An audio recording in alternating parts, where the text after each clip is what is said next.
Well, hello everybody. So welcome to the live launch of Best of British Science Fiction 2022. This book right here. And I'm really pleased to welcome all of you to my stock room.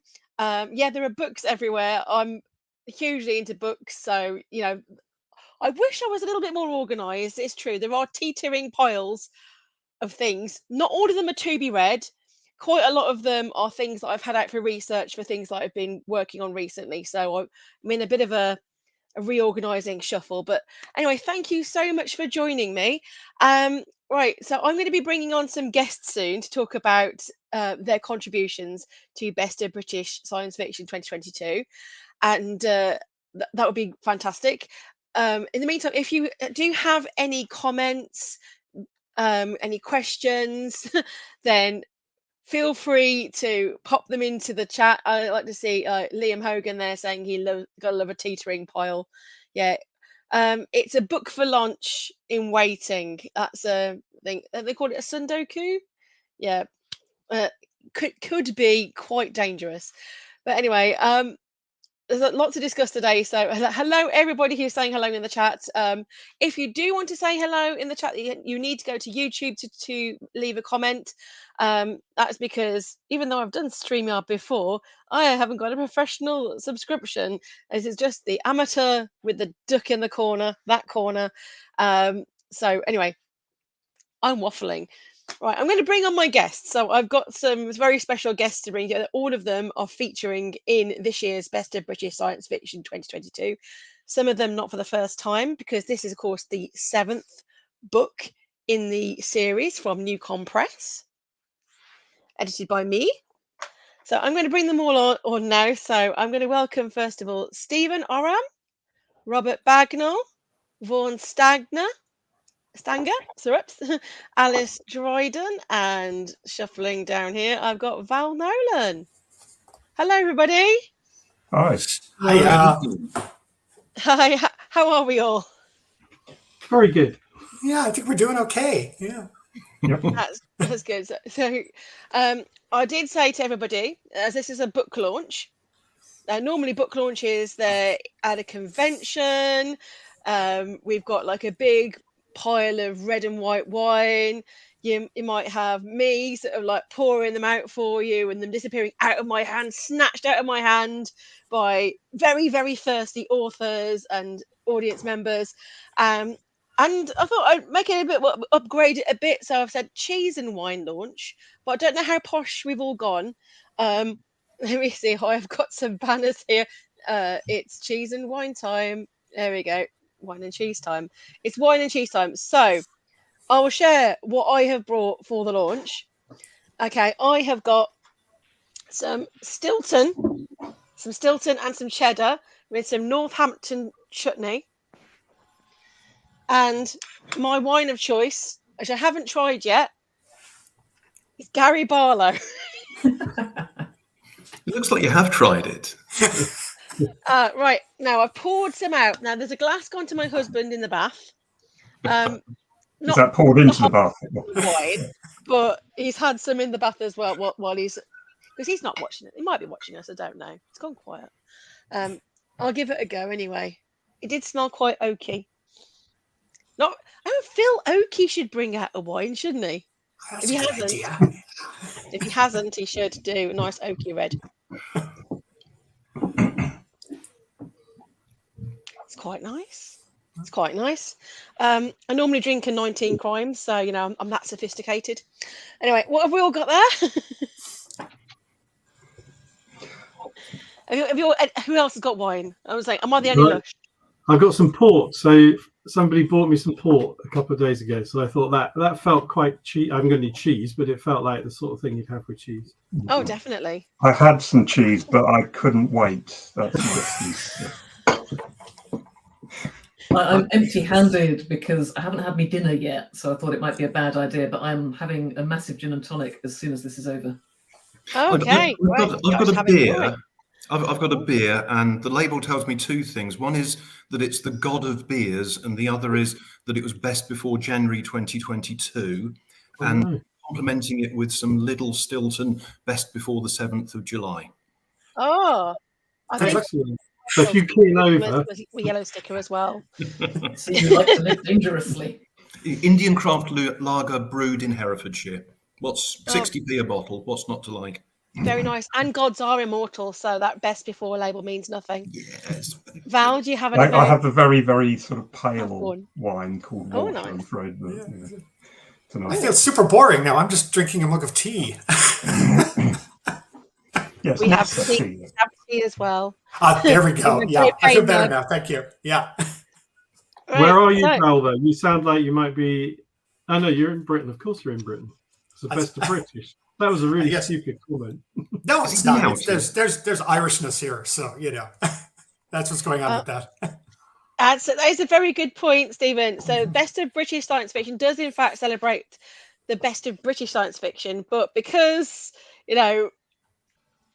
British can be very, very inclusive, I include anybody from Ireland or anybody who lives or works in the country or countries, so that we include more people, because a lot of people who there's a lot of British people living abroad and they want to write. I do tend to draw the line when I have had some submissions going, my great great great grandfather was Irish, does that count? I'm like, no, everybody's was.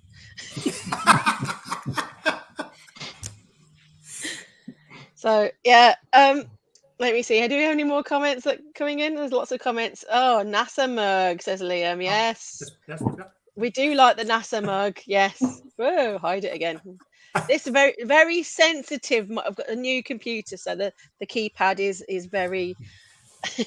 Oh, and Liam is not the only one commenting, by the way, but he is the one saying that you're disappointed with lack of teetering piles in your screens. That people can be having their computer set up in any part of the house.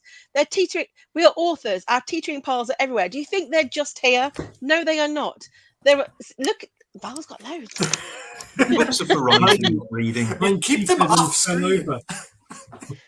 They call that a shelfie, don't they? When people show off their shelves. They're tilting in the background, I promise. Jolly good. Okay, so we should be here for a short while anyway. So to discuss best of British science fiction 2022. So I have got a number of different stories in here, and this being the seventh book in the collection, I've got quite a lot of real favourites in there, and I'm going to talk to you guys about the first story, which is Assets. And I headed up the anthology with this story because it's by Keith Brook and Eric Brown, a very dependable writing duo who have contributed several times to my series, and we feel very sad that Eric has left us. Absolutely astonishing writer. Of course, people would have known Eric from his time reviewing in The Guardian as well. And one thing I'm going to say to everybody is, if you can, read his novel, which is like a series of connected short stories called Ketani. That is my absolute favourite. So good. I made him sign it to me twice. Once when I bought it, and once when I met him again and said, I'm still reading it again. It's lovely. It's great. He's like, oh, I'll sign it for you. It's like, you already have.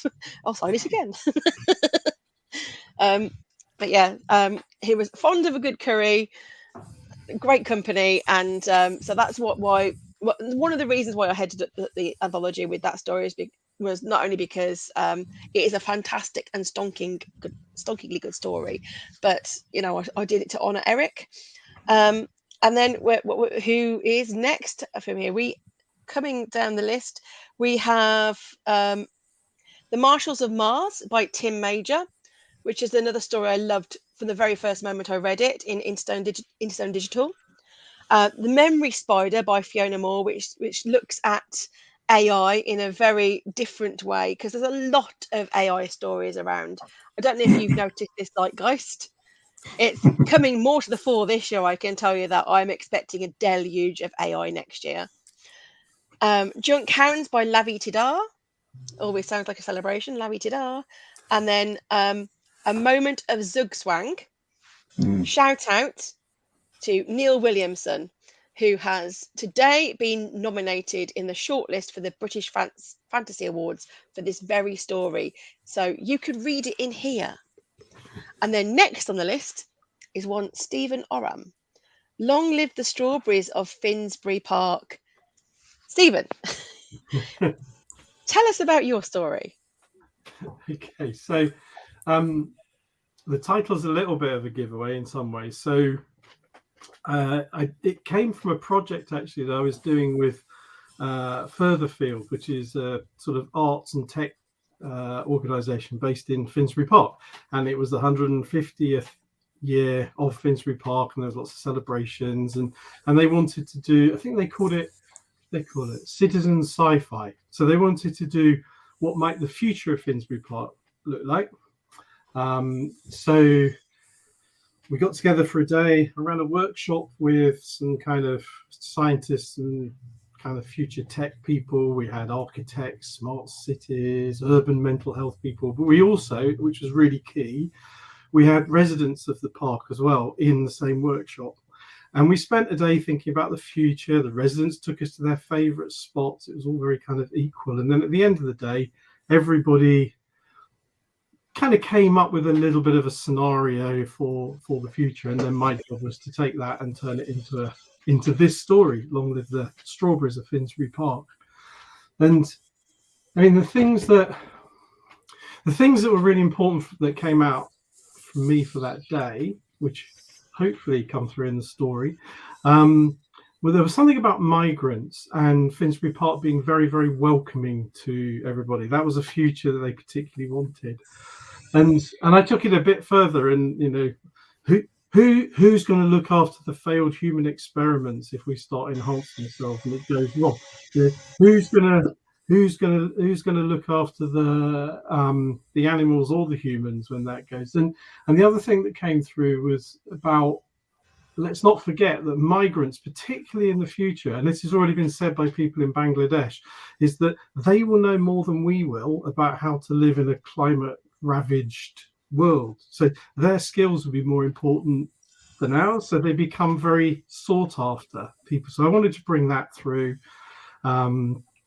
Flooding, the whole thing about mental health if you don't have access to green space, all those kind of things, and then once it was written, we took it into the park and the festival of the 150 years, read the story a couple of times during the day to an audience, but we also asked the audience what so which of these people in the story would you rather be, and you know, what do you think about bioengineered plants and animals? And do you think it's fair that the rich who've like abandoned you can still have access to this green space because their mental health's going doolally because they're not in a park, kind of thing?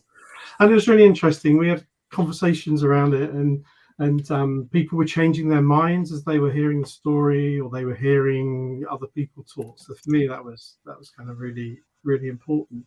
So that's where that story came from. Then it was finally published in this, actually, which is an augmented reality zine. So it's got the whole story. This was by Height Studios. It's got, I don't know if you can see, it's got the whole story, but there's bits of it missing where you have to hover over with your phone and you get an augmented reality view of bits of the story.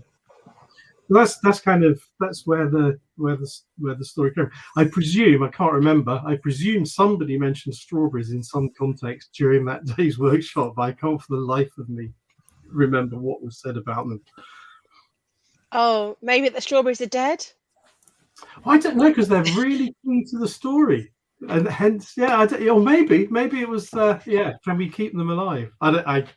Maybe they have some sort of, we had a future of food expert there, so maybe there's some kind of really special property that I picked up on. I honestly, it was a very intense day. I really can't remember. It's a debate in scientific circles, I believe, thanks to the infinite monkey cage. Well, maybe that was it then. Yes, fantastic. And I was going to put my wine down here because all of a sudden I've got crowded over here with the cheese. Yeah, very delicately written story, and the language you use is really evocative. And yeah, I felt that I understood a lot of that because after the lockdown, and I think I kind of investigated green spaces myself, Yeah. and it was just so much more peaceful as well because there were no cars. Yeah. It was So I interesting that felt it was that. written. It was written before lockdown, but I had the same experience in lockdown. That kind of, yeah. I discovered Regent's Park, which is near where I live, which I never really paid much attention to. But without the tourists, it was a really, really nice place. Mm.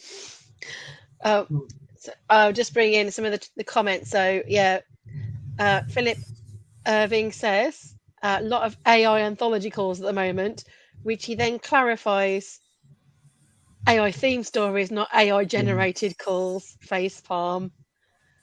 To which Jay Eel says, "How would you know though?" I think we can tell a little bit. I have read some AI generated stories for sure. There's a phenomenon at the moment where some people generate AI written novels that are then read by AIs just to try and get some money out of Kindle Unlimited, and they top the charts. And it's like, oh, if you ever look in any of them, it's like, oh my goodness. It's It's just really, random sentences. really tedious, isn't it? I did read a book that was written by an AI a few years ago now, where a guy put a camera on top of a roof and a ticker tape with an AI and drove around, and it kind of commented on so it was very deliberate. This is what it was seeing, what it was thinking. It was, it was interesting. It was rubbish, but it was interesting. Stephen, sorry to interrupt, but do you remember the little story we had in for Virtual Futures in about must have been 2018, where we had an AI written fragment of a story or a novel was one of the submissions, and you actually read a piece of it out. It was the autonomous agents, or do you remember that? I think he was a European researcher. Yeah. I think it's a long time ago now. Yeah, I can't. I vaguely remember. I can't remember very well. It was 5 minutes of entertaining gibberish. Yeah. And it's, whatever we might think of AI today in terms of its ability to generate cogent stories, it's certainly progressed a long way in the 5 or 6 years since we had a good laugh with that. I mean, I've so I must say this, otherwise publishers kill me. I've got a collection coming out in a couple of days' time, which has been written over like 4 years. It's stories that have kind of collected, and there's a lot of AI in those, and it's kind of interesting to look back at those in the luckily I don't think any of them are out of date, but looking back at those in the context of kind of what's going on now. So as you say, like what we thought was going on back then is kind of, the world shifted a little bit. Yeah, I think it has. Back to the book. Okay, so going back down the contents list, we have The Fen Zone by Ian Waits. That's a great little story about the Fen Zone. And then we have, I'm going to need some help with the pronunciation, Gort Cullinane Man. Yeah, Gort Cullinane Man or Gort Cullinan Man, depending on what parish you hail from in any particular day. Yeah, I'm kind of obsessed with bog bodies. I kind of love Heaney's poetry about them. I kind of love seeing them. If you ever have the opportunity to go to the Natural History Museum in Dublin, you can see they have them on display. They have this phenomenal display of them. They have them in the glass cases, and we used to take students, because I teach in Aberystwyth. We used to take students across on the ferry to Dublin on like a cultural trip, and everyone was like, "Oh, we'll do the Joyce Tower, and we'll go to the Writers' Museum." And I was like, "No, we're going to go to the museum, and we're going to read Heaney's poetry, and then we're going to show them the bog bodies." And half the students were like, "Oh my God, this is amazing," and the other half of the students were like, "Nope, we'll be in the canteen, not looking at this. These are corpses. we'll be over there. But they're spectacular, and they're weird, and they're creepy, and they're really wonderful things to describe. And I got it in my brain after a while. I was like, why has nobody Jurassic Parked these at some point? Why has no one decided, let's try to clone one of these, and doing it in a very sort of, respectable, high science fashion, a kind of an almost like, the Seamus Heaney approach to science didn't strike me as the right way of doing it, when the entirety of Ireland is full of fields with rusty bathtubs in them, and old farmers in 50-year-old coats sort of hanging around in farmyards. And I'm thinking to myself, yeah, actually, if one of these guys was into cloning, if one of these guys was into bioscience or something, this is what he would totally do. He'd be deeply, deeply messed up, and he'd probably need an assistant who is the protagonist of the story, who's this young woman who he's sort of mentored after her parents died, and he kind of takes her on as his Igor. Essentially, it's a kind of a Frankenstein story, really and truly, where he's trying to resurrect this person from thousands of years ago, and it all goes horribly, horribly wrong, as you would imagine, because you shouldn't try to clone bog bodies in a rusty bathtub out the back of your farmyard. We do not recommend that. And I was looking for the opportunity to tell this story somehow, and I was on holidays we went away for 4 or 5 days to the Gap of Dunlow, which is a beautiful mountain pass in Kerry. And it was just raining. It was just raining constantly for 3 days, for 4 days. We were just sitting there. We'd read all the books we'd brought. We'd played all the games that were in the B&B. That was it. And I sat down and I started writing this story about this bog body clone set in this sort of really majestic, really wonderful place that I decided needed to be wrecked and ruined in a kind of a post-apocalyptic sense, because you might as well commit to it if you're going to do it. And it was an awful lot of fun to do it. And the name, the Gort Cullinan man, you would typically name the bog body, and you'll see this if you go to the museum, you'd typically name it after the place where it is found. And so I opened up Google Maps and I found the name of the townland, the name of the locality that we were staying beside, and I was like, yeah, this is where the title is going to come from.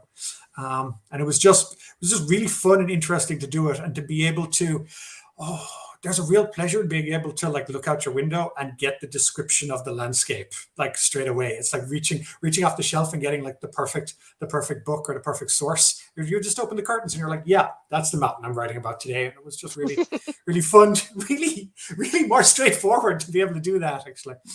So that's where that comes from. So I hope everyone enjoys that. It's true. You do have a really good sense of place from your writing. So there's this story, and of course, one of the other stories you've written to us was centered in Aberystwyth. Yes. Wasn't it? Yeah, correct. So I can see you going between those two places. Just going back and forth, and I'd say, that'll go in a story. That'll go in a story. You see me. I mean, there were times when I was writing the Aberystwyth story, which I think was in the Best of British Science Fiction 2 years ago, maybe. You would have seen me when I was writing that, just walking around town, just on my phone, just noting things down. That bit of graffiti there, that bit of block work there, just that sort of. Yeah, I walked into traffic a lot when I was writing that story, but I'm okay. Everything's fine. I'm all right. Saxy says, bog bodies are the best. Right? They're the best watty. Liam asks, does it rain in the story? Well, in the Aberystwyth one, it definitely does. It definitely does in the Aberystwyth one. Yeah, you got to. Well, we have to be careful that we don't. And I'm sure you notice yourself, Liam, that we don't put rain in every single page of every single story. He also wants to remind us that there's a launch for Stephen Oram's book on the 3rd of August. Dang away at Burley Fisher. There we go. Very nice. Oh, yes. He says they all have such delicate features if slightly squashed. I remember studying them at school. There was one bog body that was talked about in when I was in year 9. Mm-hmm. And they talked about how they could tell that he'd been ritually sacrificed, and he'd eaten a special meal of seeds before he was garroted and bludgeoned. Yeah, all the good and stuff. Then given to the bog. Yeah. And I always think, why would you do that? A comment there from David Whitmer saying, I did that, enjoy that story. So David, who's also got a story in our book. Will we get to that? So the next one We have Wheel of Fortune by Ida Kyo. She's such a good writer, Ida. And Last Bite at the Klondike from one Liam Hogan. I've never heard of him. Why is he even here? And then we have A Quickening Tide by AJ McIntosh and Andrew J. Wilson. And we have Call of the Void by J.K. Fulton. I do feel that sometimes. Sometimes I can feel that void calling to me. And Sunrunner by Robert Bagnall. Okay, there we go. Robert Bagnall's Sunrunner. So, Robert, tell us all about Sunrunner. Yeah, I wish I could. I mean, this is my 4th appearance in the Best of British Science Fiction, which makes me incredibly proud. And it sounds a bit contradictory, but this is not a story that sort of sits at the front of my mind. And I think the other writers on this call may understand, in the sense that the business of writing is, rather than, or the business of selling short stories, is a bit like fishing. You have to throw your bait out a number of times before you get a bite. I've had a number of stories. I can think of one that was written as a screenplay back in the 1990s. Stephen Frears liked it. There was talk of filming it through the National Film and Television School, but BSE got in the way in 1997. I rewrote it as a story. It eventually got sold in 2021. I've got another story that was a losing finalist for the L. Ron Hubbard Writers of the Future Award. I was that close to, going off to Los Angeles, all expenses paid, and spending 2 weeks with the Scientologists. This story, I only sent out 5 times. It got rejected once. It got sold 3 times. What you're reading here is only the second draft. So, in that sense, I kind of hit the bullseye first time. It didn't take 5-10 years of rewriting. And you kind of know when that happens, that you've written a damn good story. So, Donna, you've chosen a damn good story, I think. I've got plenty of less damn good stories if you want to sort of choose from them.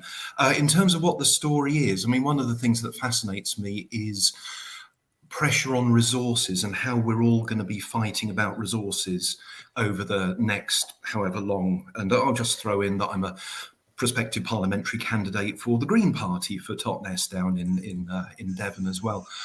So it's something very close to my heart. There's a lot of stories about fighting over water, but what's almost an even more fundamental resource, sunlight. So the fight here is over sunlight as a basic resource. And, I think I must have hit a nerve generally, because like I say, when you send out a story 5 times, it gets rejected once, you've got to withdraw it once, and you sell it 3 times, one of which to a market that didn't take simultaneous submission. So I had to apologize and withdraw that.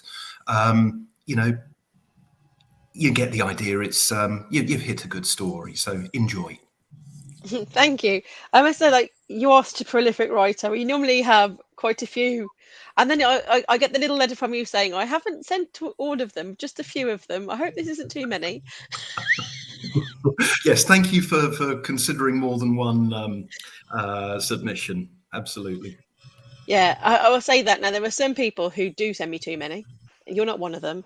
Like people sending me yeah, you've published 20 stories this year. Great. How many of them are science fiction? Because that's all I'm considering. So that there are people who do that, but you're not one of them for sure. I'm just getting another Gary Barlow. In the meantime, yeah, this is just to satisfy Liam again, who says the distinct lack of wine and cheese. Well, I'm not going to touch the cheese at the moment, just going to have the wine. Okay, so after Robert comes The Amelioration of Existence in Spite of Truth and Reconciliation by E.M. Folds. One of the longest titles I think we've ever had, but it's a really good story. It's very sweet, bittersweet, I think. Then we have translation, Philip Irving. Philip Irving, this is his 2nd appearance in Best of British Science Fiction, and it's a cracker of a story. And then the first time appearance from David McKim with the Flamingo Maximizer, and that's only a short story, but it's just such fun. So he sent me that, which is about a machine that makes flamingos. And then Then we have For I Shall Consider My Cat J/Fry by Alice Dryden. That's me. Yes. Tell us about your cat.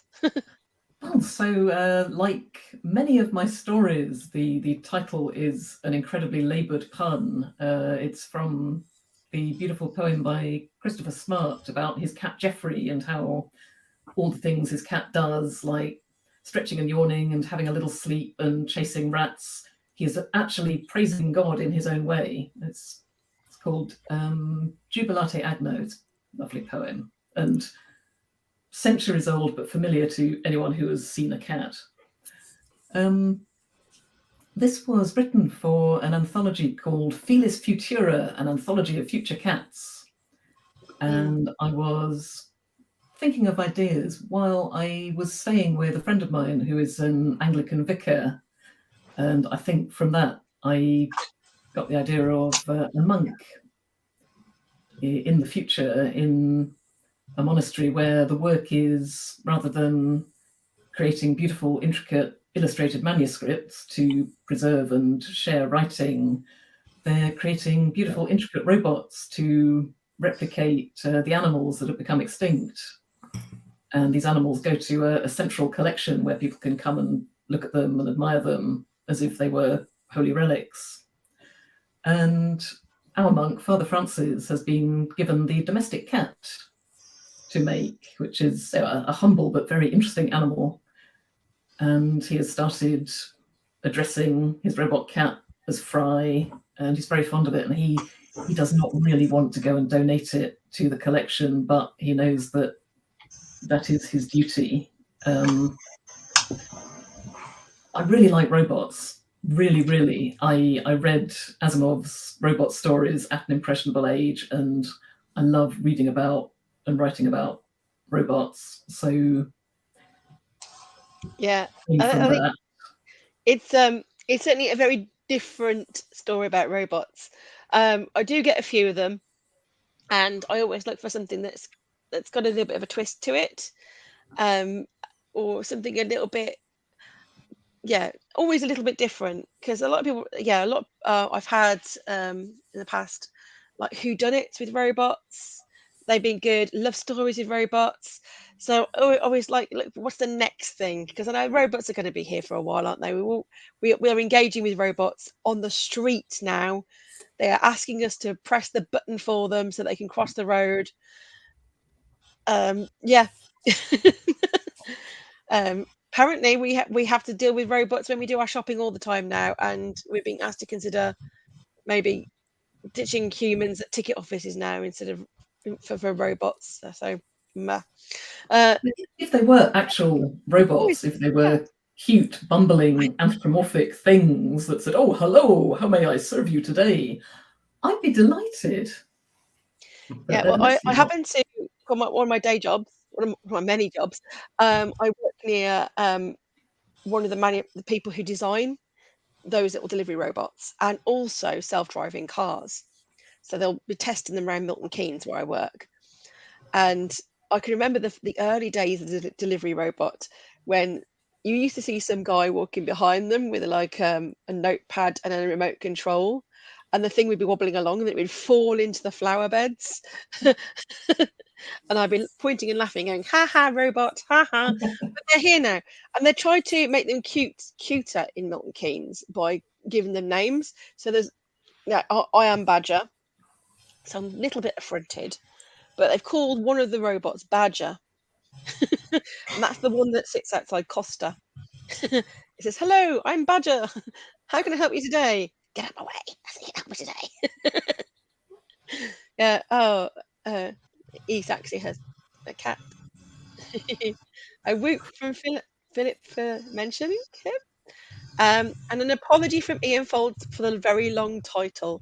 Do not apologise. It's a great story. Those robots in Northampton, I went up to Northampton a while ago. I've not seen them anywhere else. It is quite kind of remarkable to see them trotting along and waiting to cross the road and all that kind of stuff. You're probably very used to them by now, but Yeah. Yeah, that's really, and nobody's kind of kicking them or nobody's interfering. Do you know what I mean? It's great. Yeah, I've there's seen a not few been luggage carrying robots. That seems like a really nice application and quite Terry Pratchett as well.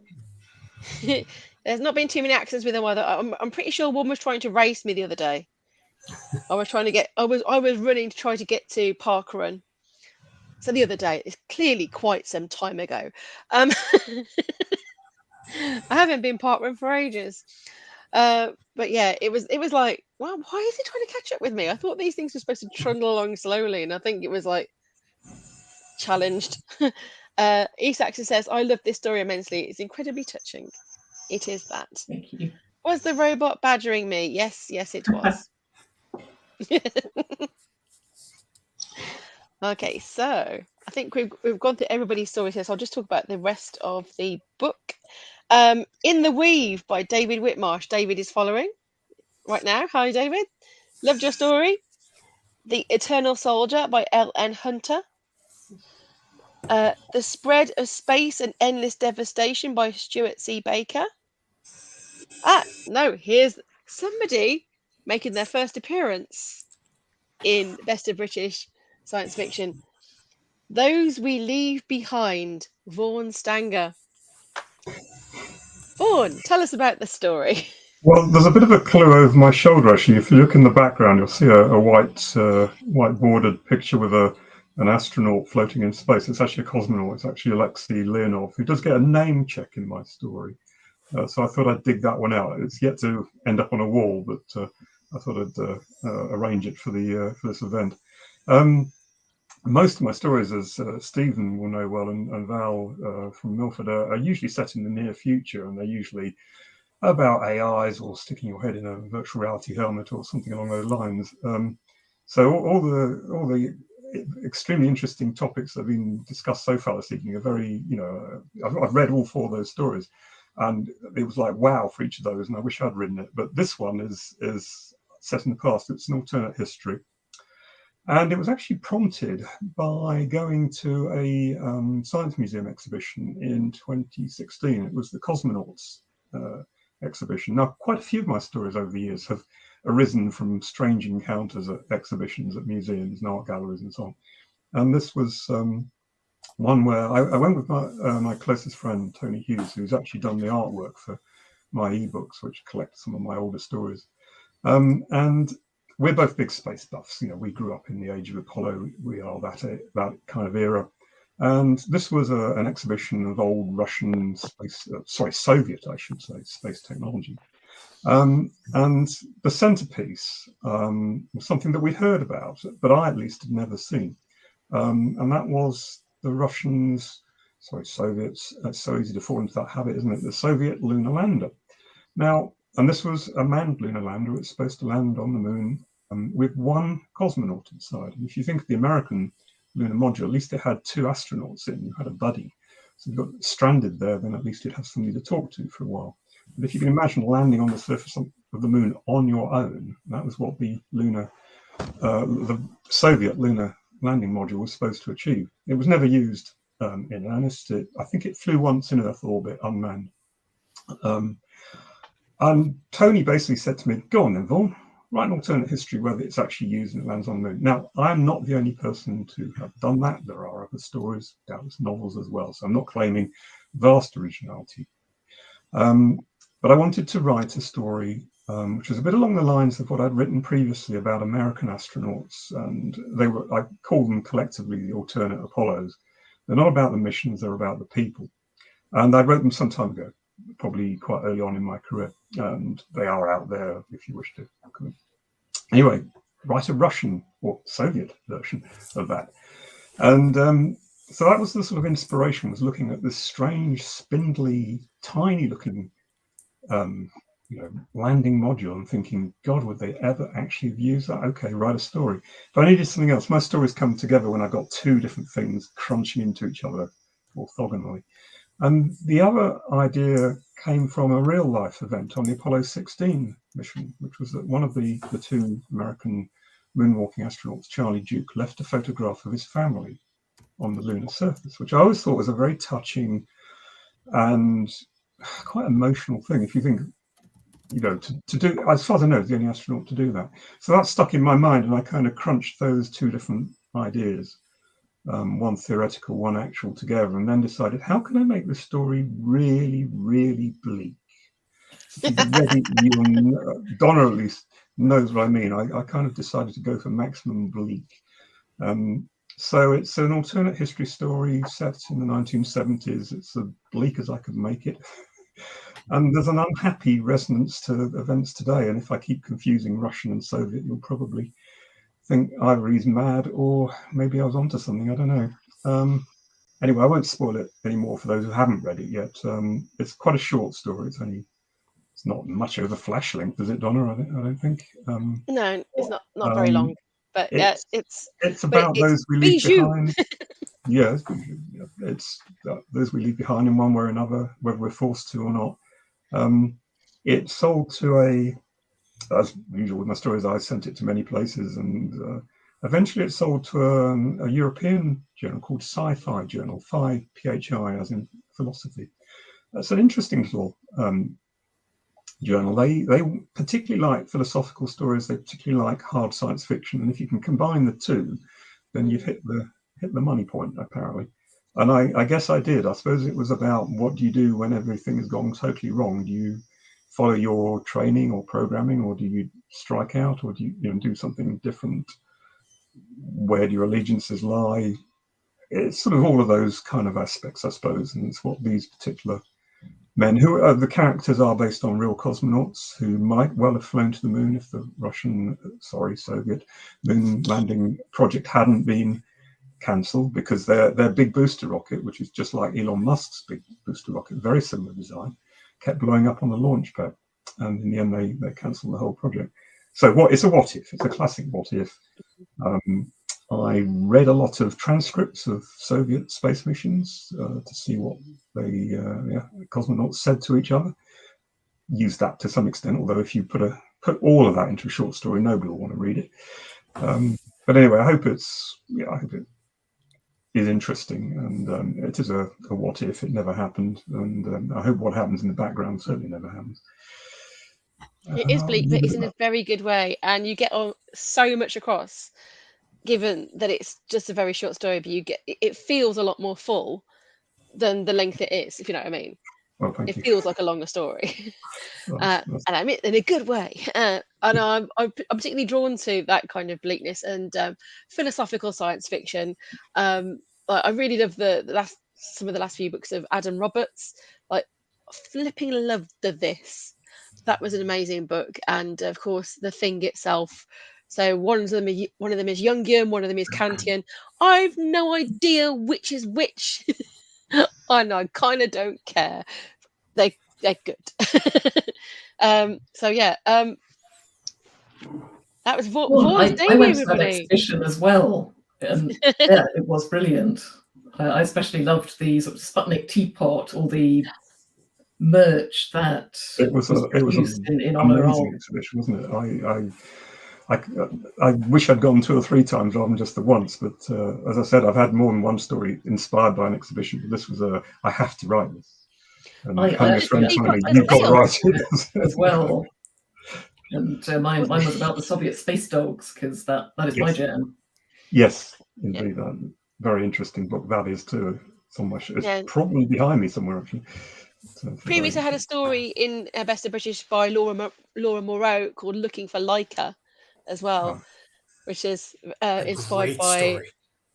that poor little dog. That's because I when I saw that story, I thought, because I remember reading about that poor little dog in the Hamlin, I think it might have been, or Britannica Children's Encyclopedia when I was very young, going, why would they do that to a little doggy? There were dogs that came back and led full happy lives. I should assure anyone who has not obsessively followed the Soviet space dogs, it doesn't all end like Leica. And if you don't, you should. No Leica, no lighting, no. Right. Was it Belka and Strelka, the next two, I think, came back? You see, I have read that book. I think I've got the same one, the Fuel Publishing. Yeah, that's the one. It's a very good book. Recommend. So there's only 2 more stories in the anthology. That is I Know What You Are by Matt Thompson and Retirement Options for 2 Successful Space Entrepreneurs by Brent Baldwin, which is a very short story, but again gets quite a lot across.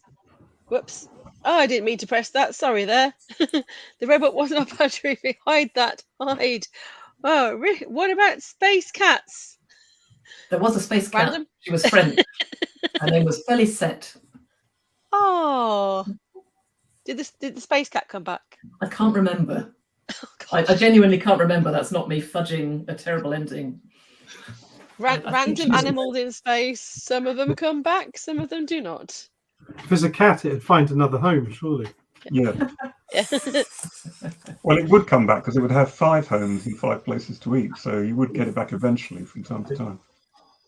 Yeah. That's my audience tonight. Is my cat? Oh, my cat's asleep. That's appreciation for you. So we've only got a few minutes left of the launch, so we've got through all of the stories. I had some questions for us to consider before we wrap up. So I'm going to ask you guys, what do you think makes a good story? Does anyone want to cut in? I like to unsettle people. It's I had some feedback from an American publication. They rejected the story and said, the heroes didn't win, the good people didn't win. And I thought, well, if that's what you're looking for every time, then you've got to leave the possibilities of evil creeping in through the door. So I like to unsettle. It's probably not a good answer, but that's my answer. Nice. I do like stories that unsettle. Yeah, like humans, both nobody's a hero. I like real humans. Like they're heroes and they're unsettling and they're horrible. They're people. They're kind of multifaceted, aren't they? So I quite like bashing them up against tech that doesn't work properly. Val? I like transformation. I like, and there was a time where I was writing a lot of stories where, everybody died at the end, and then I realized actually, what's really happening here is people are being transformed. Obviously, they're dying, and once I kind of cracked that theory, I was like, oh, okay. In terms of the character changing throughout the story, which we're forever hearing about when people are teaching writing. Hi, I teach writing. And we're forever sort of talking about in the classroom, this notion of, your character has to change. But what does your character change into? And let's spend a bit of time with the character at the end in their new state or their new form or their new scenario. I think that's something I love reading, and that's something I like to see in a really good story. Okay. Alice, what do you think? I love character and I love dialogue. I will happily read a story that's just 2 guys standing in a room snapping one-liners at each other. That would entertain me greatly. Okay, I will say that I do love good dialogue, but I will let you into a bit of a secret.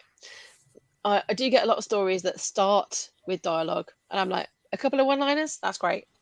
If that dialogue goes on for a long, long time, I'm like, no, too much talking.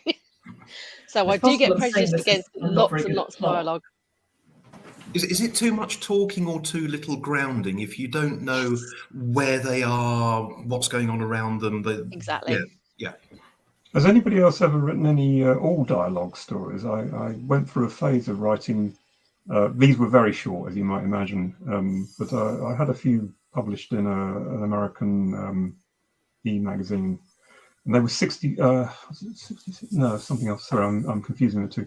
But I basically wrote a sort of Jeeves and Wooster parody, basically, and I did it with all dialogue. And I had a series of about 4 or 5 of these published in various places, including daily science fiction. So at least a couple of them must have been fairly decent.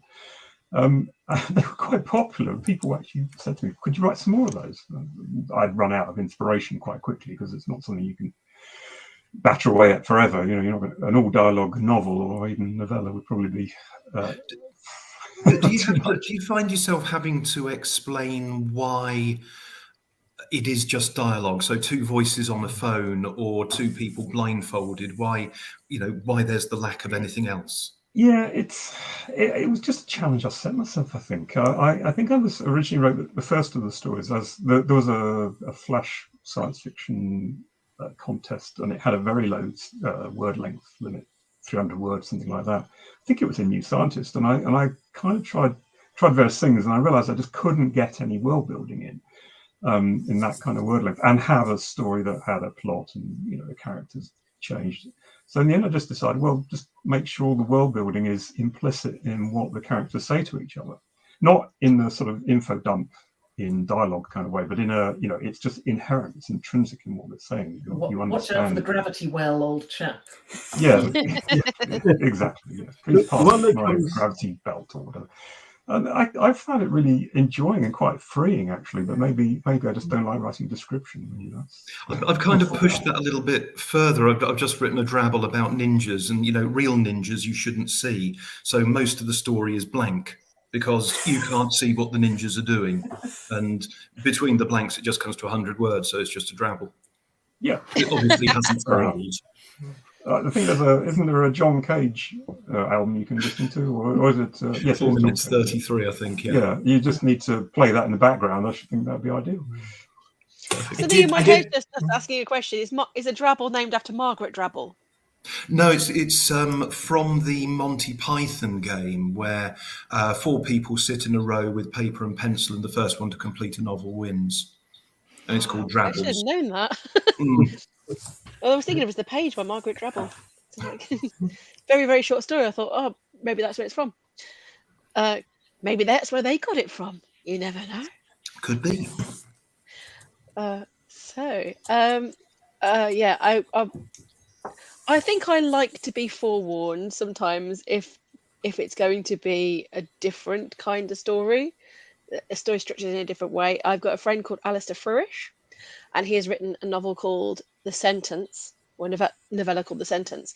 It's about somebody in prison, and like the monotony of being in prison, but also it is one sentence with no words of more than one syllable, because that's reflecting the average reading age of prisoners is like very low. They're quite illiterate, and there's so no punctuation.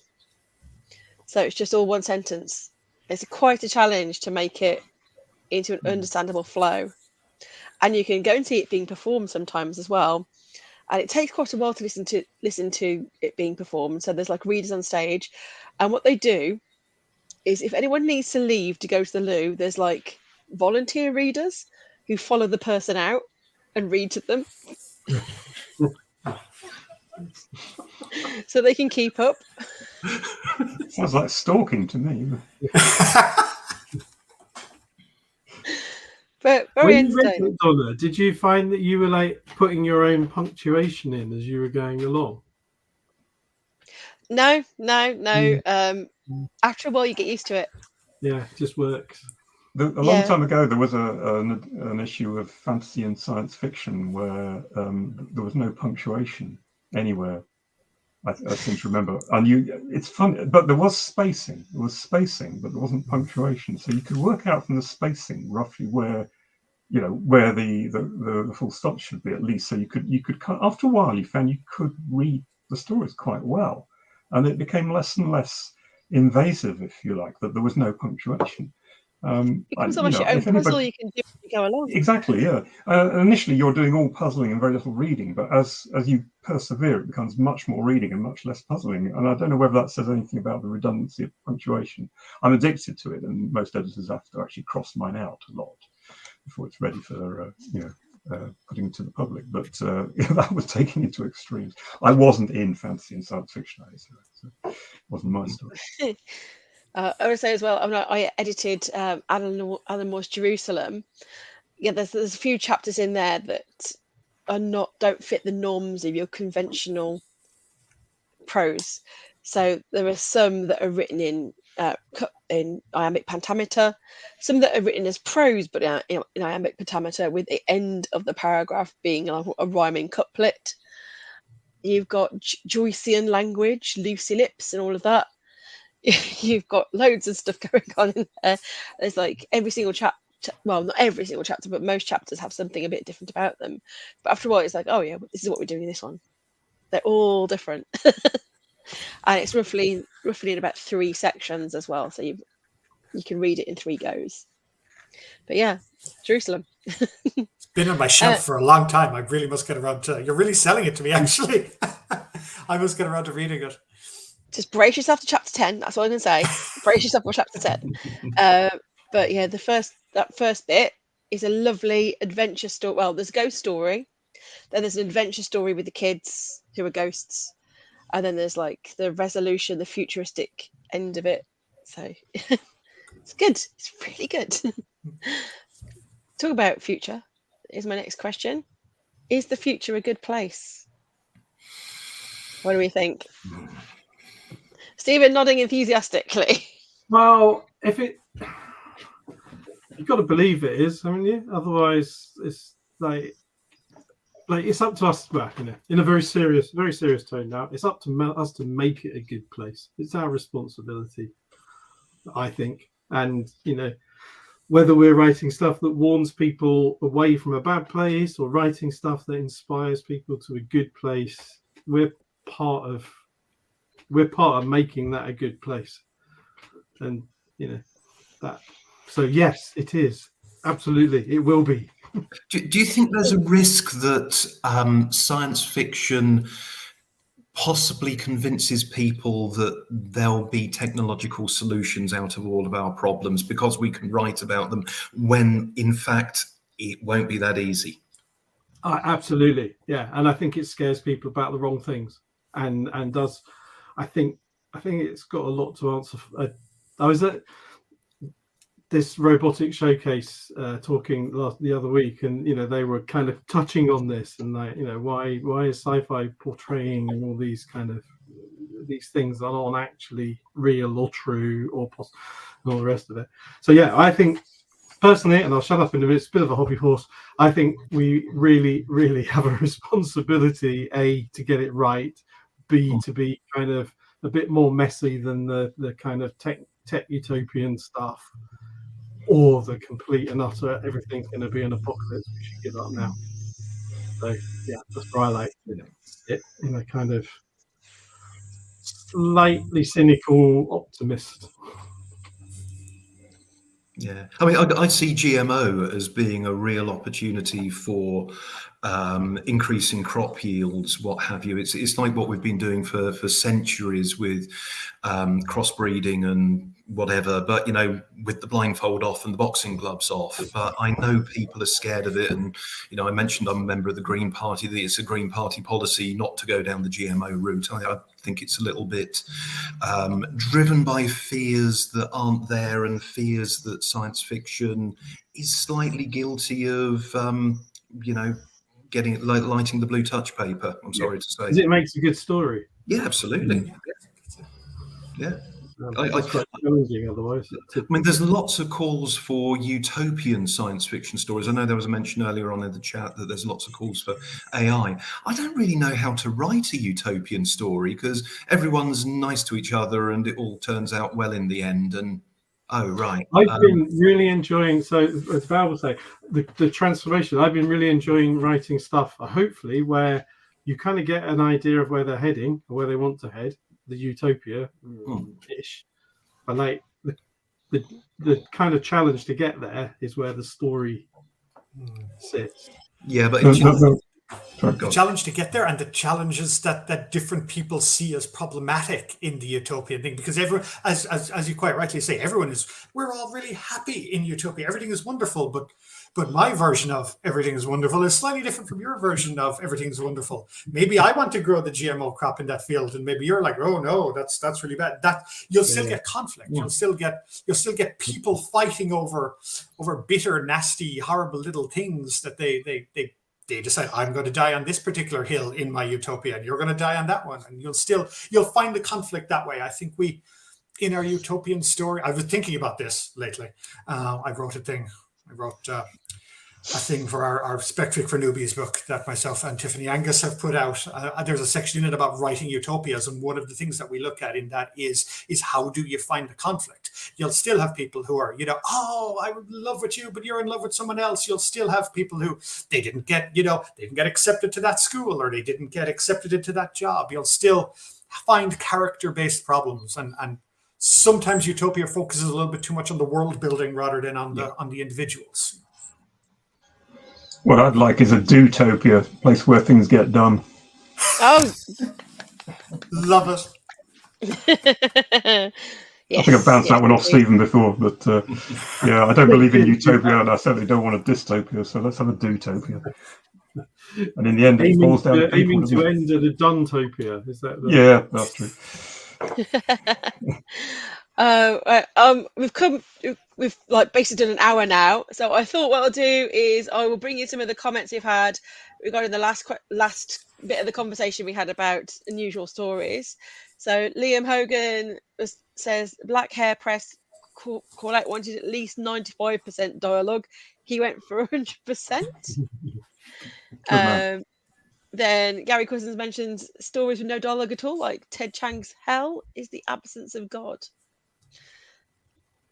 I think you can have stories with no dialogue quite. We can kind of expect that, I think. And it also mentioned in one of Des Lewis's mnemonymous anthologies. My goodness, I'm pronouncing that very well. There was a story called 4 minutes and 33 seconds, 4.5 blank pages. Isn't that like the 4-minute warning length? Is that? I don't know. No, that's a reference to the Philip Glass modernist piece. No, it was Philip Glass. Oh, sorry, is it Philip Glass or? I said John Cage, but I think I'm. No, you're I'm right. Not sure, you're right. I'm not sure. I'm not sure which one's right. No, I think you're right. I'm not sure. Yeah, that does sound familiar. I think I've heard of that. And then Liam said, regarding the last bit of the conversation, it's not GMO it's scared of, it's that corporations policing their seeds. That sounds wrong. Police your seeds. I don't know if you've ever driven through East Anglia, but there's big billboards advertising farmers' own seed, and I'm sorry, it just makes me laugh like a schoolboy. It really does. Oh, every time I drive past those, I yell, "Pick your own strawberries." I feel like I should warn you, there is some discussion of farmers' seed in my story in the book here, but I was just thinking that, Val. You've already been there. Yes. Okay, I should ask you now. Well, we consider the farmer and his own seed. Have you got anything that you would like to plug? Yes, anyway, but I think we already did. So, sorry about that. Plug it again because we're near the end. So okay, so in 2 days' time, I have a collection of short stories called which way is the camera? Extracting Humanity, coming out, and there's a launch, as Liam said, next Thursday in London. If anyone's interested, my website has details. That's as far as I go. Thank you, Donna. Okay. And Robert, have you got anything you'd like to plug? Yeah, I mean, there's a couple of things on Amazon. I've got a novel called 2084. It's not new. I think that first came out in 2017. And an anthology of short stories called 22 Noughts and a 4.